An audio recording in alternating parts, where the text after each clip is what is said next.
La señora Camila Rojas y la diputada Marisela Santibáñez, señora Marisela Santibáñez,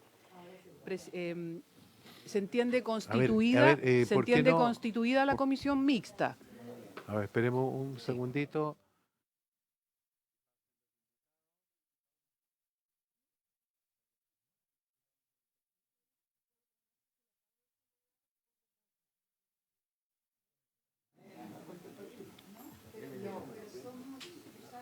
Ya, vamos a dejar, tenemos 45 minutos, porque las comisiones no pueden funcionar si hay sesión, que es a las 4.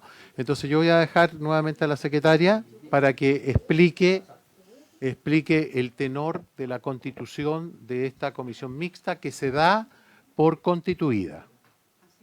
Perdón, así es, presidente, estando presente, ya lo dije, pero lo voy a repetir, el diputado don Jorge Guzmán, las diputadas señoras Marlene Pérez, Camila Rojas y Marisela Santibáñez, y los senadores integrantes de la Comisión de Trabajo y Previsión Social del Senado.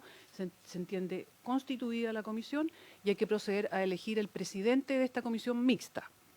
¿Alguna propuesta? No, señor, no siempre se acostumbra. Propongo al senador Iván Moreira. Cuéntale tú que está presidente. Perfecto. Proponen al senador Moreira. ¿Están todos de acuerdo? Las señoras diputadas y el señor diputado y los senadores están de acuerdo. Presidente, usted elegido presidente de la comisión mixta.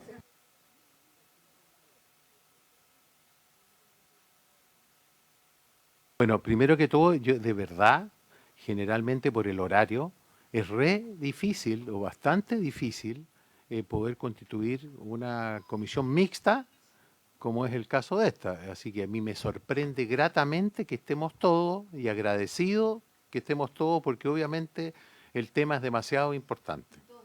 Y todas, sí, disculpa, todos y todas. Entonces... Presidente, sucintamente digo las diferencias que se produjeron. Bueno, en enero de este año el Senado rechazó 3 modificaciones que introdujo la Cámara de Diputados a este proyecto referido a la inclusión laboral de personas con discapacidad. Y la primera diferencia entre el Senado y la Cámara es la relativa a la incorporación, en el artículo 157 bis del Código del Trabajo, un inciso que exige a las empresas la conformación de un protocolo de trato. La Cámara de Diputados contempla la obligación para las empresas de 100 o más trabajadores de contar en sus reglamentos internos con un protocolo de trato que permita responder a las necesidades de los trabajadores con discapacidad o asignatarias de una pensión o asignatarios de una pensión de invalidez. Esto fue rechazado por el Senado. La segunda diferencia dice relación con el artículo 157 ter, cuyo número 5, que fue sustituido por la Cámara de Diputados completamente, agrega una regulación sobre las donaciones que acota al 50% de los recursos que puedan donarse respecto de una sola organización. Y adicionalmente agrega que los recursos deberán destinarse al menos a un proyecto en regiones que no sea la metropolitana. Eso lo rechazó el Senado también. Y la tercera diferencia es el artículo primero transitorio relativo a la entrada en vigencia de la ley y su vinculación con la exigencia del cumplimiento de la cuota del 1% de contratación de personas con discapacidad o asignatarias de una pensión de invalidez. La Cámara de Diputados lo que hizo fue reemplazar el artículo primero transitorio vinculando la entrada en vigencia del aumento del 1% al 2% a la emisión de un informe de los Ministerios del Trabajo y Previsión Social, de Desarrollo Social y Familia y de Hacienda que acredite el cumplimiento de la cuota del 1% en el 80% de las empresas e instituciones obligadas. Presidente, esas son las 3 diferencias que tiene que discutir la comisión mixta. Ministra, usted nos dijo que te traía una presentación sobre cómo... Sí, muchas gracias, presidente. Por su intermedio saludo a los diputados, a los senadores. Nosotros traemos una muy breve presentación para contextualizar, lo quiero hacer muy breve respecto del proyecto en general, se ha visto ya en ambas cámaras, y respecto a estos nudos que son justamente los que acaba de explicar la Secretaría. y nosotros tenemos propuestas justamente para poder resolver esas diferencias, que además aquí había un diálogo entre los equipos de los distintos parlamentarios con asesores, entonces hemos tratado de llegar a propuestas junto además con el Ministerio del Trabajo, porque aquí está el subsecretario, que como ejecutivo, y creemos que con las observaciones que se han planteado aquí en el Senado las recogen. Así que solo brevemente para respecto del proyecto de ley, que bueno, estos son los antecedentes respecto de la normativa que existe hoy en materia de inclusión laboral. Voy a pasar rápido, Elena, porque imagino que todos lo conocen. Cuáles eran las problemáticas que se identificaran y por qué se hizo necesario este proyecto de ley, entre otras cosas, un bajo cumplimiento de la ley, también la necesidad de contar con mejor información respecto del cumplimiento de la ley y de poder tener una mejor fiscalización. Y la siguiente, por favor. Y ahí un resumen muy breve de lo que es el proyecto de ley y donde está mayoritariamente el consenso, que lo que hace este proyecto de ley, tal como se ha aprobado y se ha discutido en ambas cámaras, es que aumenta del 1 al 2% la cuota de contratación de personas con discapacidad o asignatarias de una pensión de invalidez en empresas de 100 o más trabajadores y también en las instituciones públicas de 100 o más funcionarios, que modifica el régimen de multas aplicables al sector privado ante incumplimiento, justamente porque se identificaba, como ya decía, un incumplimiento y una dificultad de fiscalización.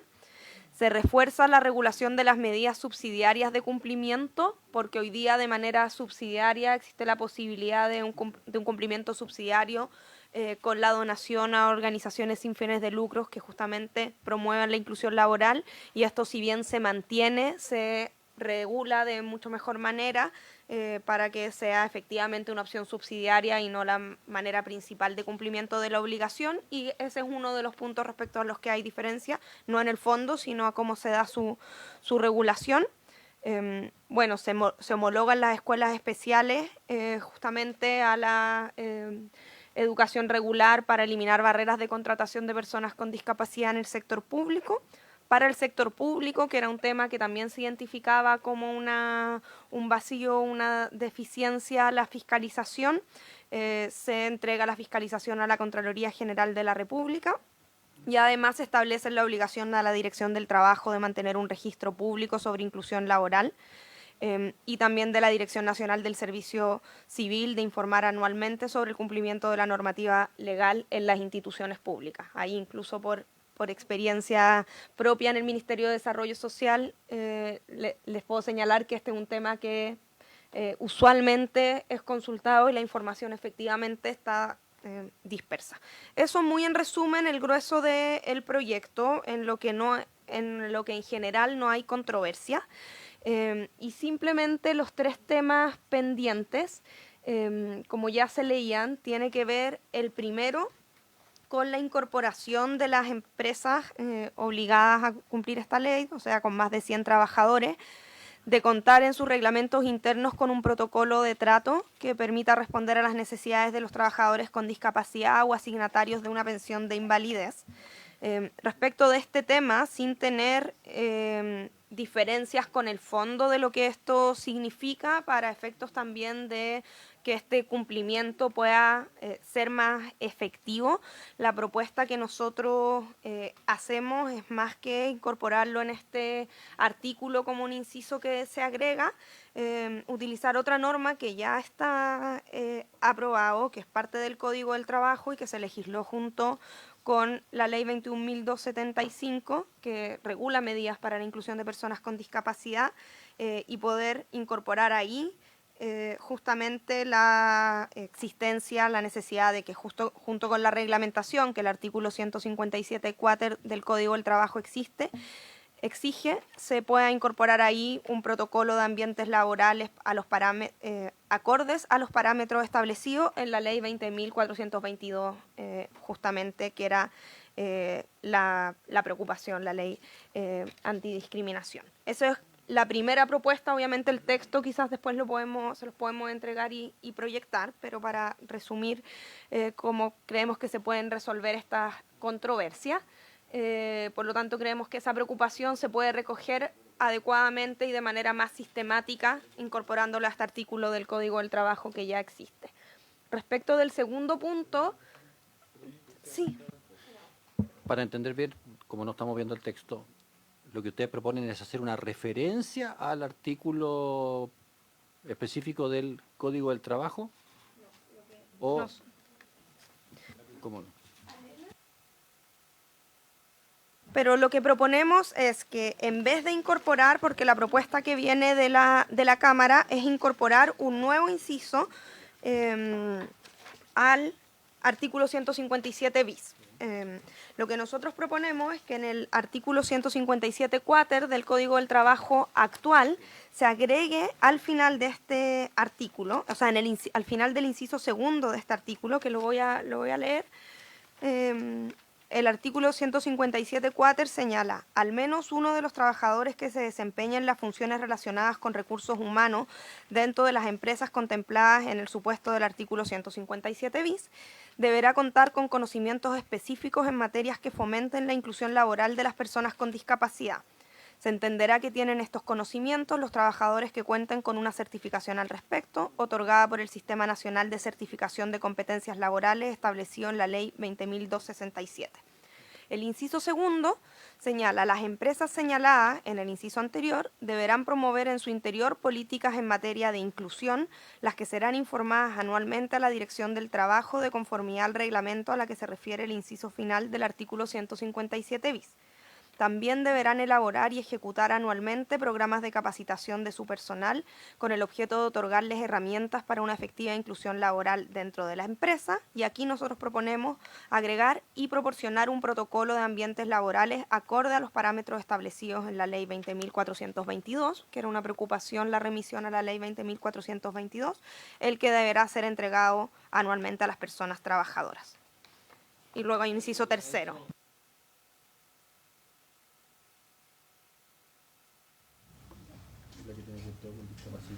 Sí. Esa es la primera propuesta. Ahí está. Perdón. Gracias, presidente. Esa es la primera propuesta para resolver la primera controversia. Ambos quedarían como artículos del Código del Trabajo, solo que proponemos moverlo a este otro artículo que ya regula algo similar, que es la manera justamente de asegurar la inclusión, y como había preocupación de ciertos senadores de poder hacer referencia a la Ley 20.422 y 22.275, que es justamente la anterior, creemos que de esa manera se puede resolver. No sé si abrimos.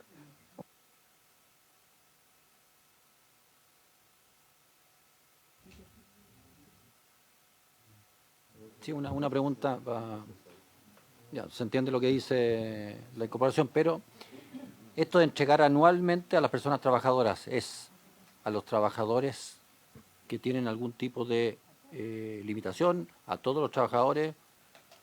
Porque anualmente, y no a los nuevos, cuando se entregue, firmen su contrato de trabajo, ahí entregar, porque si no empieza una...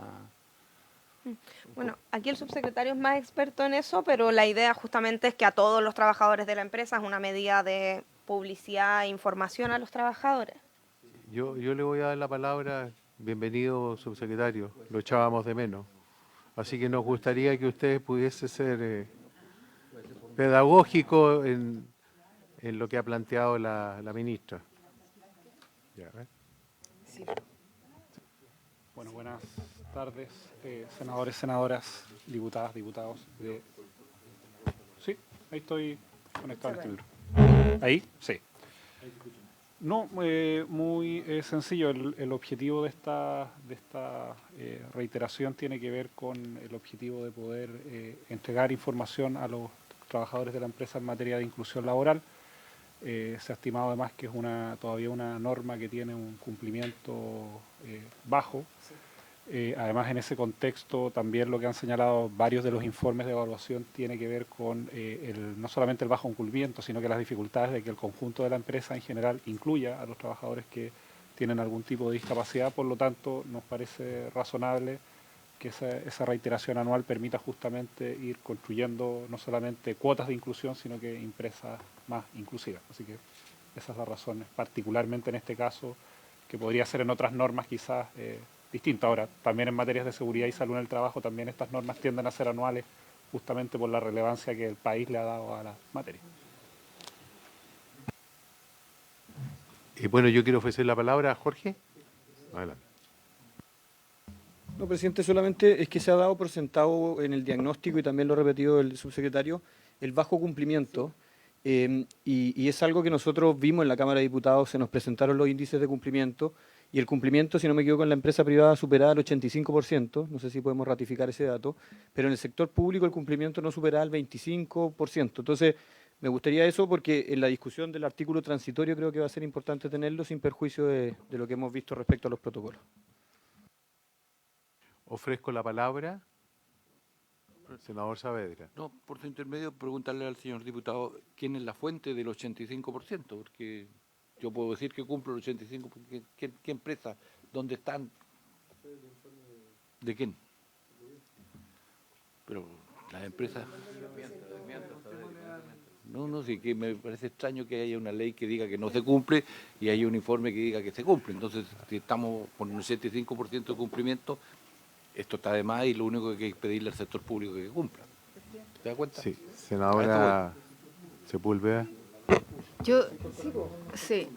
Mira, yo recuerdo cuando incorporamos, estaba el Pancho, era un 5% originalmente. Era un 5%. Y se fue bajando, precisamente por las complicaciones, y se llegó al acuerdo de armar, ¿no?, una comisión que estuviera revisando y un estudio que se hiciera, ¿no es cierto?, a partir del quinto año, ¿eh? de revisar qué es lo que ocurría con esta ley. Porque, por ejemplo, nosotros preguntamos al Congreso Nacional, en la Cámara como en el Senado, cómo era el cumplimiento, y teníamos el 5% ya cumplido sin tener ley. Entonces me llama la atención, de verdad, que tengamos un tan bajo cumplimiento. Porque incluso más, en algunas empresas o algunas instituciones públicas, aquellos que tenían algún grado de discapacidad y no estaban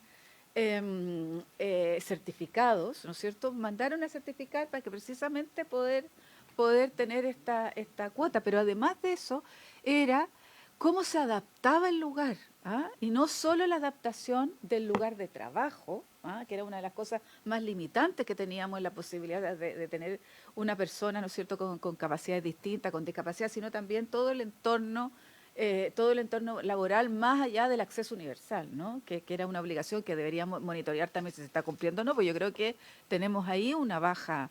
O sea, a mí me gustaría saber, por su intermedio, presidente, a la ministra, ¿qué es lo que está pasando en el sector público?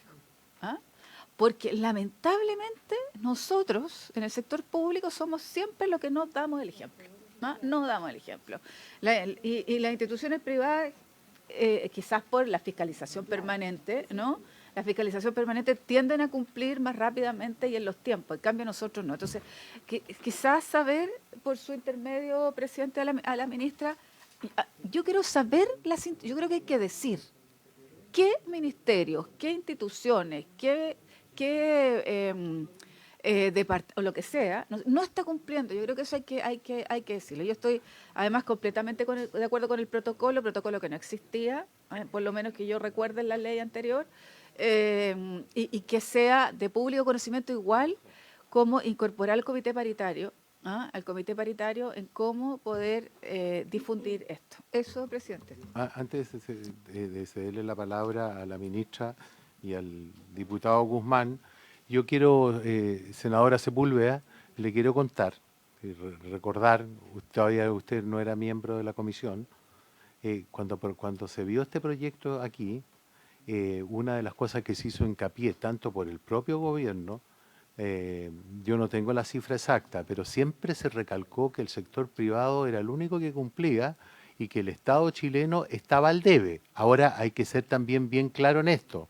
Lo que sí se dijo, que el incumplimiento mayor estaba en los municipios.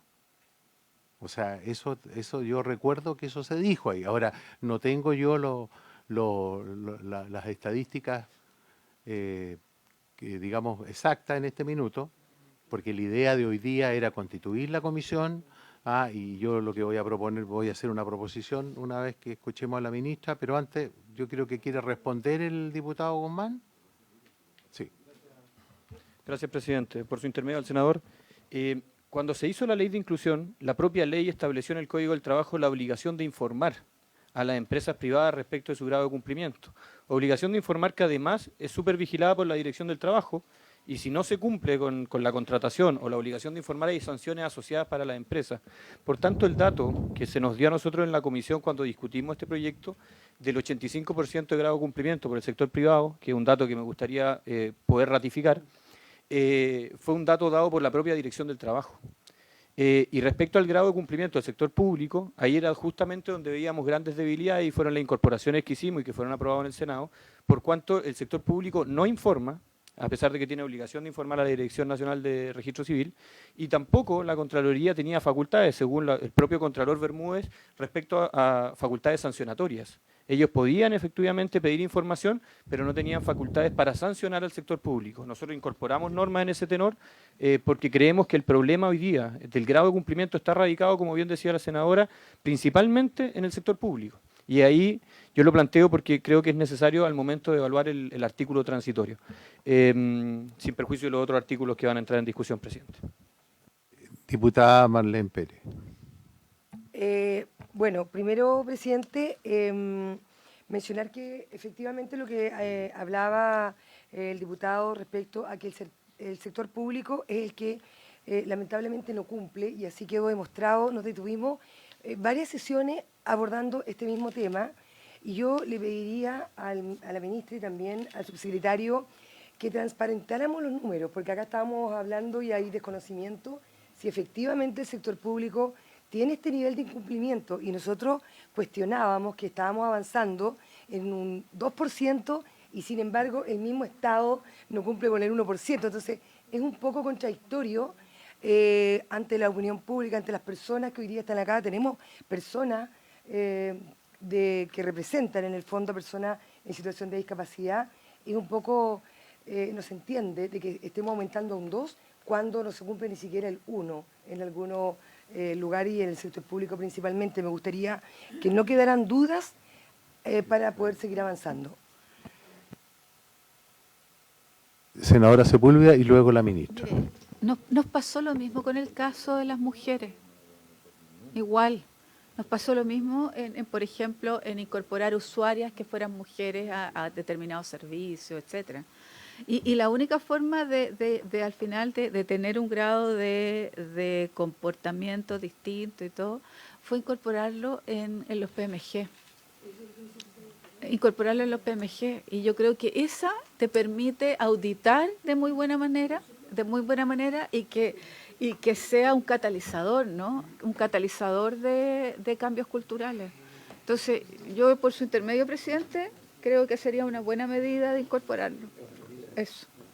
Yo lo que quiero proponer, antes de darle la palabra a la ministra, es de que costó bastante, por razones obvias, legislativas, de que pudiésemos constituir esta comisión mixta, y de que nosotros nos comprometamos a votar en la próxima sesión, y darle un espacio de estos días para que nuestros asesores se junten con el gobierno, como se hizo la otra vez, y poder consensuar las indicaciones y poder votar lo que tengamos que votar en contra y lo que tengamos que votar a favor, para que nos pongamos de acuerdo y saquemos adelante este proyecto. La palabra la tiene usted, ministra. Muchas gracias, presidente. Compartiendo las preocupaciones, quizás pasé muy rápido al principio, pero el diagnóstico que estaba inicialmente cuando expuse el sentido del proyecto de ley, creo que compartía en general las preocupaciones. Así que voy a responder algunos elementos porque creemos que justamente esta ley viene a hacerse cargo o a mejorar estas problemáticas que existen. Primero, respecto del cumplimiento en el sector privado, o sea, primero es importante señalar que ni en el sector público ni en el sector privado se ha logrado el grado de cumplimiento necesario y por eso mismo se hace necesaria esta ley, por eso estamos legislando y por eso también nosotros consideramos que es importante y urgente que podamos justamente despachar esta ley. Respecto del sector privado, el subsecretario va a dar los datos específicos, el cumplimiento no es tan alto como señala el diputado Guzmán, al revés, también son las empresas medianas las que tienen mayor grado de cumplimiento. Y respecto del sector público, tampoco hay un cumplimiento absoluto, pero ahí hay medidas en ambos casos. O sea, esta ley busca no solo aumentar la cuota, y aquí quiero poner el énfasis a propósito de la preocupación de la diputada Pérez. Efectivamente, el transitorio, que es uno de los puntos que está como diferencia, busca resolver cómo pasamos del 1 al 2, pero me parece que en lo sustantivo de la ley, más que subir el guarismo, lo importante es poner herramientas y mecanismos que nos permitan efectivamente cumplirlo. ¿Y qué mecanismos son esos? Mejorar el régimen de multas, mejorar la capacidad de la fiscalización, tanto en el sector privado como en el sector público, reducir los espacios para el cumplimiento subsidiario, para que sea efectivamente subsidiario y no que no sea simplemente porque es más fácil o más barato el cumplimiento subsidiario o recibir una multa. O sea, esta ley hace todas esas cosas. Y en el sector público, que hoy día efectivamente, primero, como ya lo señalaba, no hay cumplimiento completo de toda no tenemos una información completa porque no existe una reportabilidad completa y por lo tanto uno de los elementos que incorpora esta ley también tiene que ver con la obligación de llevar un registro en el caso del sector privado por parte de la Dirección del Trabajo, en caso del sector público por parte del Servicio Civil. Y la obligación de incorporar en el sector público, tal como existe la obligación en el sector privado, un gestor de inclusión, un segundo elemento que es relevante para el cumplimiento en el sector público, y el tercer elemento que es relevante para el cumplimiento en el sector público es que se establecen, bueno, dos elementos más, la fiscalización de la Contraloría General de la República y la responsabilidad administrativa de los jefes de servicio.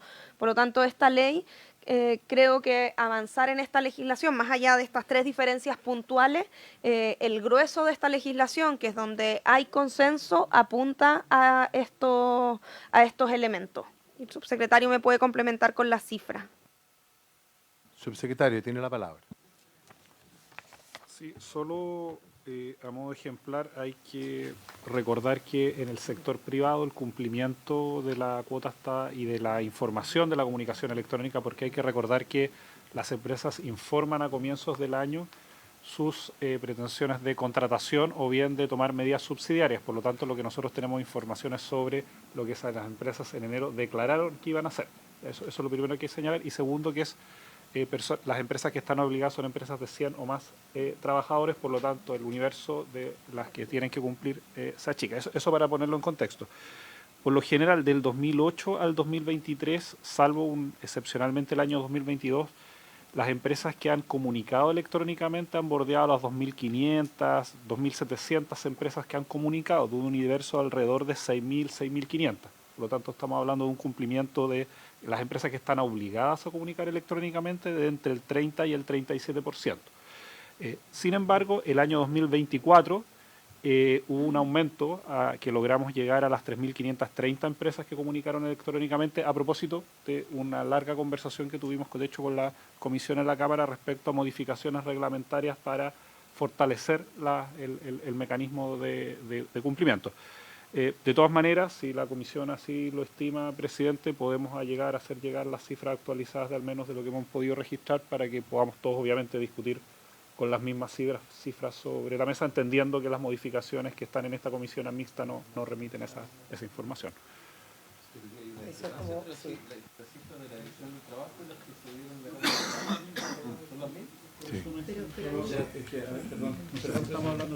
A ver, yo tengo que, me pidió la palabra hace un buen rato el senador Saavedra, así que se la voy a dar, después senador Guzmán y senador Guzmán, bueno, ¿por qué no? Ya, senador Cruzco. Presidente, voy al siguiente tema. Como este artículo que se está proponiendo modifica el Código del Trabajo, y no el estatuto administrativo. Quiero que me aclaren esto porque, a ver, primero, el sector público se rige por el derecho público. El Código del Trabajo es derecho privado y son cosas muy distintas.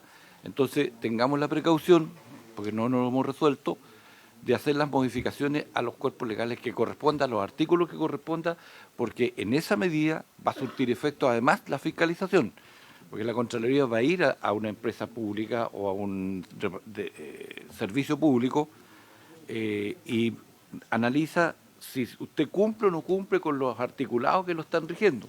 Y si eso no es así o no está escrito en ninguna parte, el derecho público es así, no va a poder, o la fiscalización va a salir indemne. No puedo fiscalizar, no se puede llevar a cabo la revisión exhaustiva si hay cumplimiento o no. Y lo segundo, sobre el mismo punto, respecto al sector público, todos tienen ley de planta. Y eso también hay que incluirlo a la hora de las modificaciones para permitir entonces en el articulado de esas leyes que usted concrete esta ley, porque si no, nunca se va a hacer, y además todas las barreras de entrada que existen al sector público, porque se exige niveles educacionales explícitos, ¿ya? Y entonces, si eso no está incorporado, sí está bien, pero tiene que incorporarlo en los estatutos. Pero Si no, no va a ser posible. Entonces, Gastón, lo planteo, sí, no, sí, está senador, bien, para es que usted lo considere. Sí, lo vamos a considerar junto con la ministra. Si aquí lo que se trata trata es sacar adelante este proyecto. Sí, pues, pero este es un bien. proyecto de ley de Bien. inclusión, Sí, tanto para el sector público como para el sector Por lo privado. mismo lo estoy planteando. Y la ley está por sobre el estatuto. No. Sí, pues. Es que el estatuto, ¿qué es lo que es? A ver. ¿De qué categoría? Vamos a darle la palabra a la ministra primero. Gracias, presidente.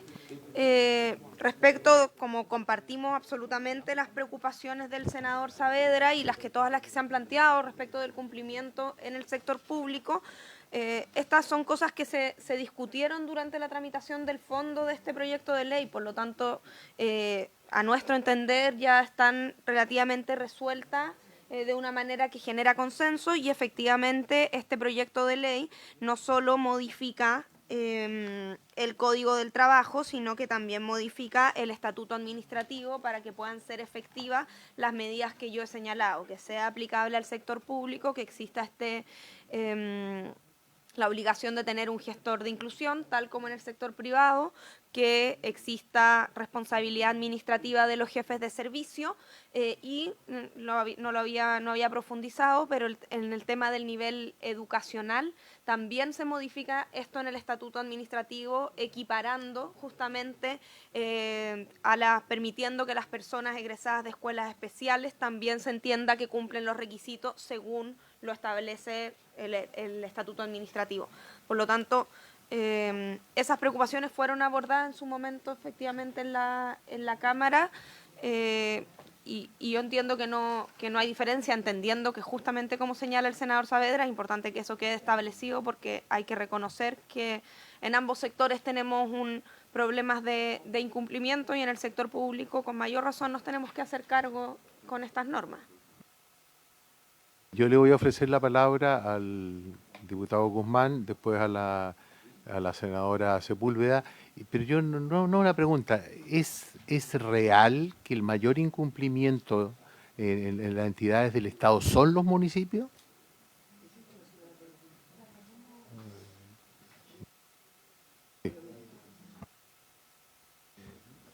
Presidente, yo doy fe de lo que dice la ministra. Nosotros tuvimos una discusión bien profunda cuando discutimos este proyecto de ley. En su minuto estaba el ministro Jackson en esa discusión. Y la principal discusión se dio en torno al grado de incumplimiento del sector público. Y eso nos llevó a tener constantes sesiones para buscar soluciones al problema. De hecho, en esa oportunidad, en una de las sesiones, expuso el señor Felipe Melo Rivara, director nacional del Servicio Civil, y señaló que el grado de cumplimiento el 2019 del sector público era un 13%. El 2020 sube a un 15% y el 2021 un 21%. Eso está en el acta de la propia Comisión de Personas Mayores y Discapacidad y vamos a buscar el dato donde nos dijeron que el sector privado cumplía por sobre el 80%.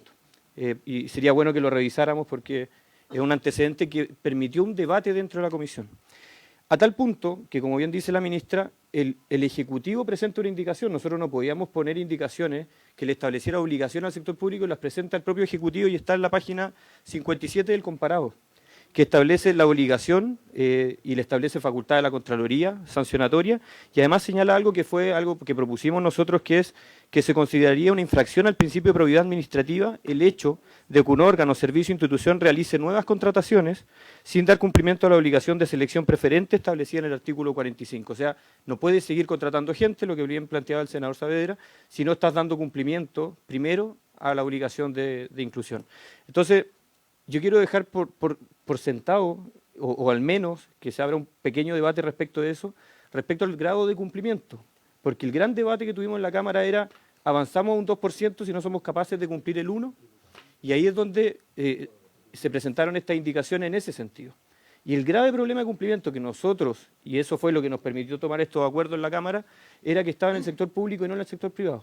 Por tanto, y a eso voy al artículo transitorio, que yo creo que puede abrir un debate importante respecto de cuándo avanzamos al 2%, si lo establecemos sujeto a un plazo o si lo establecemos sujeto a una condición, como quedó planteado en la Cámara de Diputados y que fue rechazado posteriormente acá en el Senado. Eso, presidente. Senadora Sepúlveda y luego el senador Cruz Coque. Yo no sé por qué, y una explicación ahí al Ejecutivo, ¿no? Que nos explique el por qué no podemos incorporar como un factor en el PMG de evaluación de los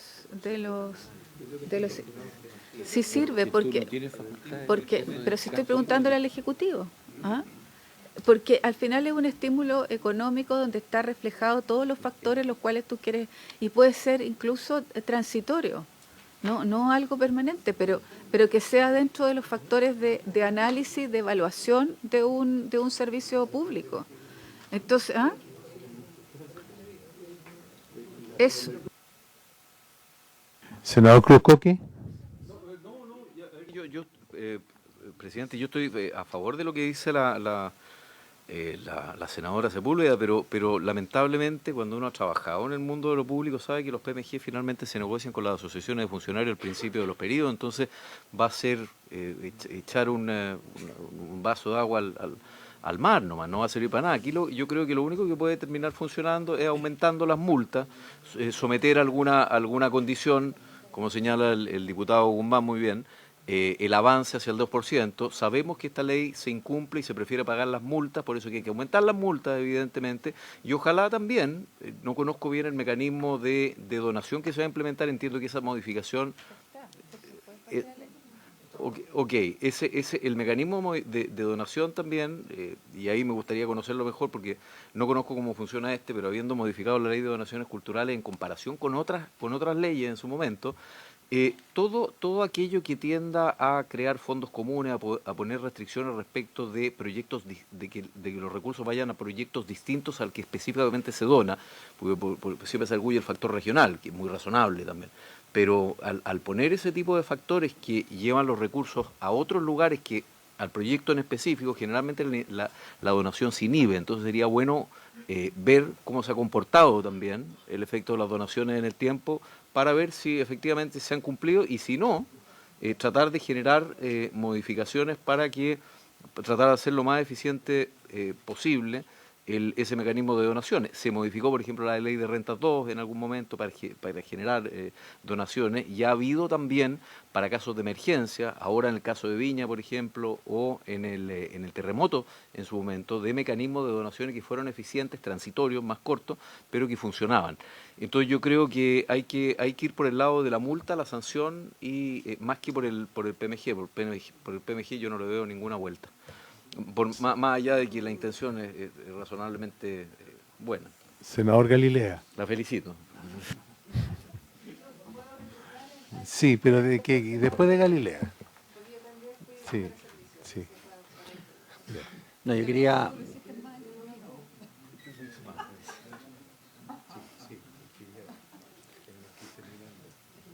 No, yo solo quería, presidente, profundizar un poco en la idea de la senadora Sepúlveda. La idea del PMG puede efectivamente ser muy loable y buena, pero hay que solucionar un problema práctico. que bien hacía mención nuestro asesor Francisco del Río, que tiene larga experiencia y que fue parte de todo esto, que es que en general los PMG obedecen y premian trabajos colectivos de todo un servicio. En el caso de este que estamos hablando, depende de una sola persona, del jefe de servicio que contrata o no contrata. Entonces, como que en principio no conversa bien con la dinámica de los PMG, que es que todos conversan, a menos que se estableciera que la remuneración del jefe de servicio se ve de alguna manera castigada por no cumplir con pero sería como una cuestión individual y no... Entonces hay que ver todas las implicancias que puede tener una cosa como esa. Ya, breve.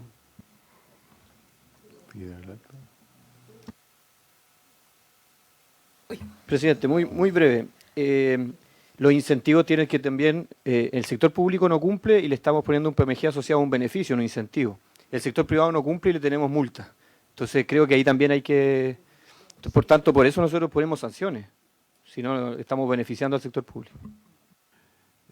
¿Todavía quiere seguir retrucando, senadora? Se vuelve allá. Que mire, lo que ocurre es que, bueno, cuando estudiamos la ley, no solo tenía que ver con el que estaba en el mando del servicio, sino todo el ambiente laboral que significaba también el que una persona con discapacidad entrara a una institución pública. Entonces era hacer conciencia de lo que significaba esto en una institución pública. Esa es la diferencia. No es solo porque está toda la batería que estamos creando, pero también el hacer conciencia en la institución de la importancia que era, ¿no es cierto?, al ambiente laboral, etcétera, el crear, y por eso que está, ¿no es cierto?, la posibilidad de este protocolo, entregarlo a todos, para que... Entonces, ese también era el sentido, porque por sí solo el PMG no es, sino en una batería de otras cosas que están planteando hoy día el ministerio, o ambos ministerios. Eso, presidente, y decirle que este es un factor. Lo que se analiza con las asociaciones es cuánto de ese factor, ¿no es cierto?, influye en el pago.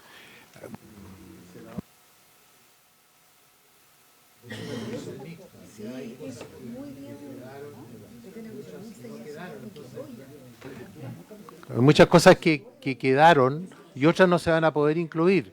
Yo entiendo la buena voluntad de todos ustedes, y por eso que la proposición que quiero hacer yo antes, pero después de que termine de hacer uso de la palabra la ministra, porque tenemos sesión y ustedes también tienen obligaciones. Está bien, a todos nos entusiasma. Tiene la palabra. Presidente, gracias. Yo comparto las preocupaciones y solo quiero recordar, quizás antes de entrar y seguir con el detalle de las diferencias, quizás podemos hacer una exposición más detallada de lo que ya está aprobado en el proyecto de ley, que yo lo pusimos en las primeras láminas, pero quizás no con suficiente detalle. Podemos ofrecerlo para la próxima sesión antes de la votación, pero solo quiero resumir porque muchas de las cosas que se están señalando se plantearon también antes y se incorporaron soluciones que están hoy día en el texto del proyecto de ley. Siempre, por supuesto, hay espacios de mejora, pero estas mismas preocupaciones están y yo lo planteo porque para el Ejecutivo este proyecto es muy importante. Entonces nos parece que cuando es un tema que se ha debatido tan largamente en ambas cámaras y estos mismos aspectos se han discutido, ojalá lo podamos por supuesto, ver con detalle, pero despachar y resolver las diferencias que existen, porque así lo vamos a poder despachar a ley. Así que la próxima sesión podemos hacer una exposición más detallada, pero solo luego para resumir qué cosas se hacen cargo de lo que aquí se ha señalado. Respecto del sector privado, se aumentan las multas para que no haya un incentivo a que sea más barato pagar las multas que cumplir.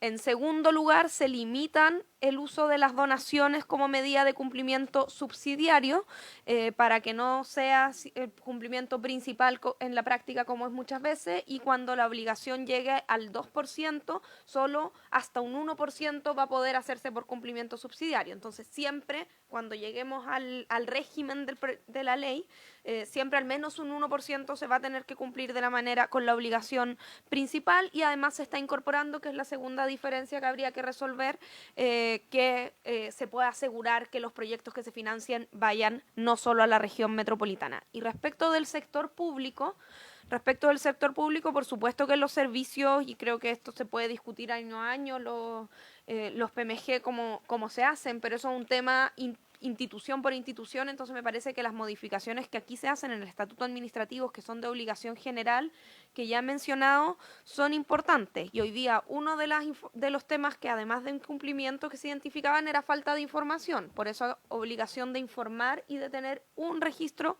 único del cumplimiento en el sector público.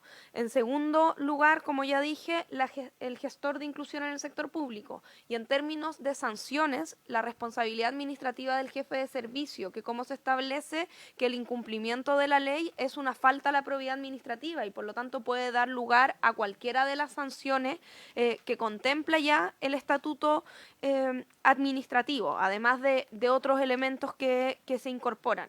Y por lo tanto, como quizás la próxima vez lo podemos dar con más detalle, pero creo que la mayor parte, quizás no todas, por supuesto, siempre los proyectos son perfectibles, pero la mayor parte de estas preocupaciones, justamente porque surgieron en la tramitación, fueron incorporadas de esta manera. Y como ya estamos en este momento del trámite legislativo, al menos la posición del Ejecutivo es que podamos resolver estas tres diferencias y despachar a ley lo antes posible el proyecto, porque de todas maneras, luego siempre se podrá ir evaluando cómo mejorar, pero de todas maneras creemos que va a ser un avance. Yo lo que quiero proponerle a ustedes, que hagamos un esfuerzo, que ojalá el lunes o el martes se reúnan los asesores, lleguemos a un acuerdo, y para la próxima sesión le damos un espacio para que usted pueda informar, ministra, con diapositivas mucho más en detalle, y procedemos a votar en definitiva. ¿Es muy antigua esta palabra, diapositiva?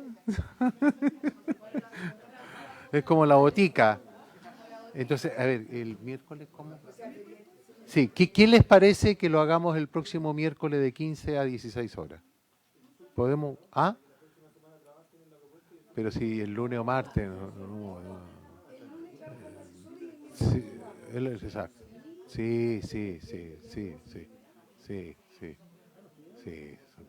Sí. No, está bien. No se olviden que ya no podemos incluir temas que no están resueltos. Entonces hagamos lo siguiente.